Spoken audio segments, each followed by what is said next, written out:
നമസ്കാരം. പശ്ചിമേഷ്യയിൽ സമാധാനം അകന്നു കഴിഞ്ഞു. ഇറാൻ ഇസ്രായേൽ സംഘർഷം കൂടുതൽ ശക്തമാകുമോ എന്ന ആശങ്കയിലാണ് ലോകം. ഇസ്രായേൽ നടത്തിയ ആക്രമണത്തിന് അതേ നാണയത്തിൽ ഇറാനും തിരിച്ചടിക്കുന്നതോടെ പശ്ചിമേഷ്യ യുദ്ധഭീതിയിൽ തുടരുകയാണ്. 8ാം ദിനത്തിലും ടെൽ അവീവ് അടക്കമുള്ള പ്രധാന ഇടങ്ങളിൽ ഇറാൻ മിസൈൽ വർഷം നടത്തുകയാണ്. ഇസ്രായേൽ നഗരങ്ങൾ ലക്ഷ്യമാക്കി ഇറാൻ മിസൈൽ ആക്രമണം തുടരുമ്പോൾ ഇസ്രായേലിന് കവചമാകുന്നത് അയൺ ഡോം ആണ്. സംഘർഷം ആരംഭിച്ചത് മുതൽ ഇറാൻ 370-ലധികം മിസൈലുകൾ രാജ്യത്തേക്ക് തൊടുത്തുവെന്നാണ് ഇസ്രായേൽ സൈന്യം വ്യക്തമാക്കുന്നത്. എന്നാൽ ഈ മിസൈലുകളിൽ ഭൂരിഭാഗവും അയൺ ഡോം പ്രതിരോധം തകർത്തെറിയുകയായിരുന്നു. എന്താണ് അയൺ ഡോം? എങ്ങനെയാണ് അതിൻ്റെ പ്രവർത്തനം? നോക്കാം.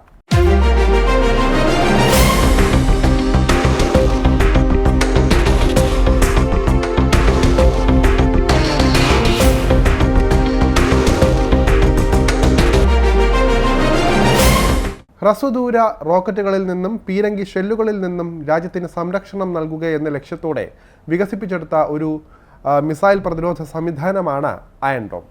ഹ്രസ്വദൂര റോക്കറ്റുകൾ, മിസൈലുകൾ, ഡ്രോൺ എന്നിവയെ ആകാശത്ത് വെച്ച് തന്നെ ഇതിന് തകർക്കാനാകും. റഫാൽ അഡ്വാൻസ്ഡ് ഡിഫൻസ് സിസ്റ്റവും ഇസ്രായേൽ എയ്റോസ്പേസ് ഇൻഡസ്ട്രീസും ചേർന്ന അമേരിക്കയുടെ സഹായത്തോടെ വികസിപ്പിച്ചെടുത്ത അയൺ ഡോം 2011 മുതൽ പ്രവർത്തന സജ്ജമാണ്.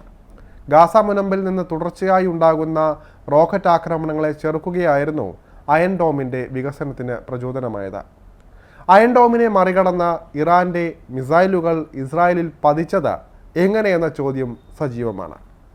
ഹമാസിൻ്റെ ആക്രമണങ്ങൾ ചെറുക്കുക, പ്രതിരോധം ശക്തമാക്കുക എന്ന ലക്ഷ്യമായിരുന്നു അയൺ ഡോം വികസിപ്പിക്കുമ്പോൾ പ്രധാനമായും ഇസ്രായേലിന് മുന്നിൽ ഉണ്ടായിരുന്നത്.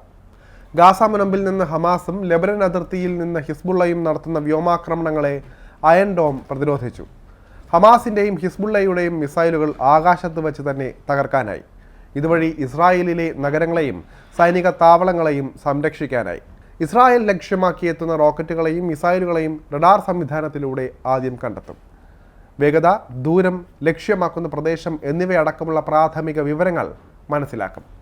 തുടർന്ന് രാജ്യത്തേക്കെത്തുന്ന മിസൈലുകളെയും റോക്കറ്റുകളെയും നശിപ്പിക്കാൻ ഇൻ്റർസെപ്റ്റർ മിസൈലുകളെ അയക്കും.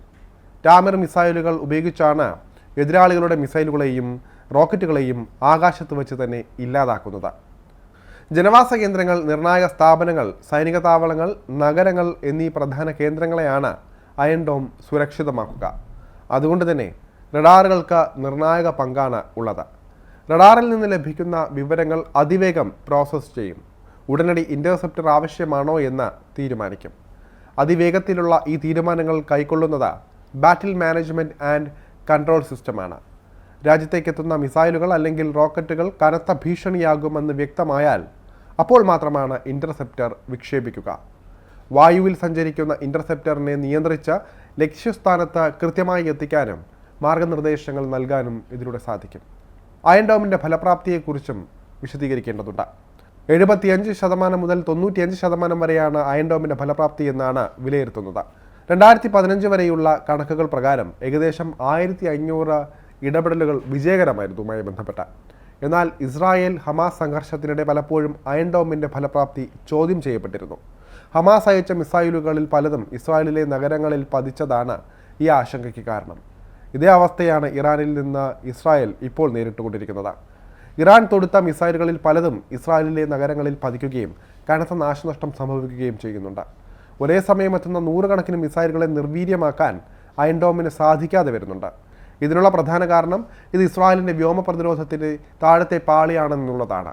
ദീർഘദൂര ബലിസ്റ്റിക് മിസൈലുകൾ പോലുള്ളവയെ നേരിടാൻ ഡേവിഡ് സ്ലിംഗ, ആരോ സിസ്റ്റം എന്നീ സംവിധാനങ്ങളെയാണ് ഇസ്രായേൽ പ്രധാനമായും ആശ്രയിക്കുന്നത്. എന്തായാലും അയൺ ഡോമിൻ്റെ ഈ പ്രശ്നങ്ങളും ഉടൻ പരിഹരിച്ച സുരക്ഷിതമായ ഒരു പ്രതിരോധ കവചം തീർക്കുക എന്നത് തന്നെയാണ് ഇസ്രായേൽ ഇപ്പോൾ പ്രധാനമായും ലക്ഷ്യമിടുന്നത്.